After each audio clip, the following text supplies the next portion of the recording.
رمضان میں خطاؤں کی معافی۔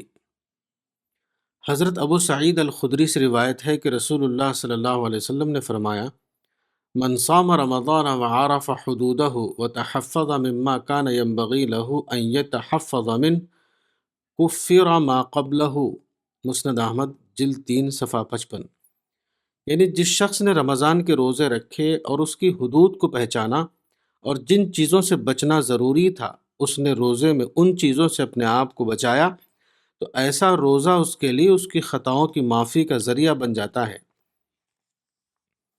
رمضان کا مہینہ دراصل محاسبہ یعنی انٹراسپیکشن کا مہینہ ہے۔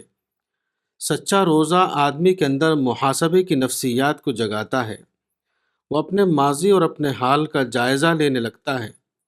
روزہ آدمی کے اندر مزید اضافے کے ساتھ یہ احساس بیدار کرتا ہے کہ وہ مرنے والا ہے اور مرنے کے بعد وہ خدا کے سامنے کھڑا ہونے والا ہے۔ اس احساس کے تحت وہ چاہنے لگتا ہے کہ وہ قیامت کی عدالت میں پیش ہونے سے پہلے اپنا حساب کر لے تاکہ وہ آخرت میں خدا کی پکڑ سے بچ جائے۔ رمضان کے مہینے میں روزہ رکھنا بلا شبہ آدمی کی خطاؤں کی معافی کا ذریعہ ہے، مگر خطاؤں کی یہ معافی پراسرار طور پر خود بخود نہیں ہوتی۔ یہ اس شعوری عمل کے ذریعے ہوتی ہے جس کو شریعت میں محاسبہ کہا گیا ہے۔ روزہ آدمی کے اندر شدت کے ساتھ محاسبے کی نفسیات جگاتا ہے۔ آدمی ایک ایک کر کے اپنی خطاؤں کو یاد کرتا ہے اور اپنی تنہائیوں میں اس پر وہ خدا سے معافی کی دعائیں کرتا ہے۔ یہ احساس اس پر اتنی شدت کے ساتھ طاری ہوتا ہے کہ اس کی آنکھوں سے آنسو بہنے لگتے ہیں۔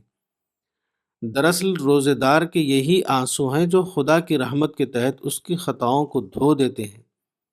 مذکورہ حدیث سے معلوم ہوتا ہے کہ خطاؤں کی معافی کیفیات سے بھرے ہوئے روزے کا نتیجہ ہوتی ہے، نہ کہ سالانہ رسم کے طور پر بے روح روزے داری کا نتیجہ۔ کتاب صوم رمضان، مولانا وحید الدین خان، صفحہ نمبر 15۔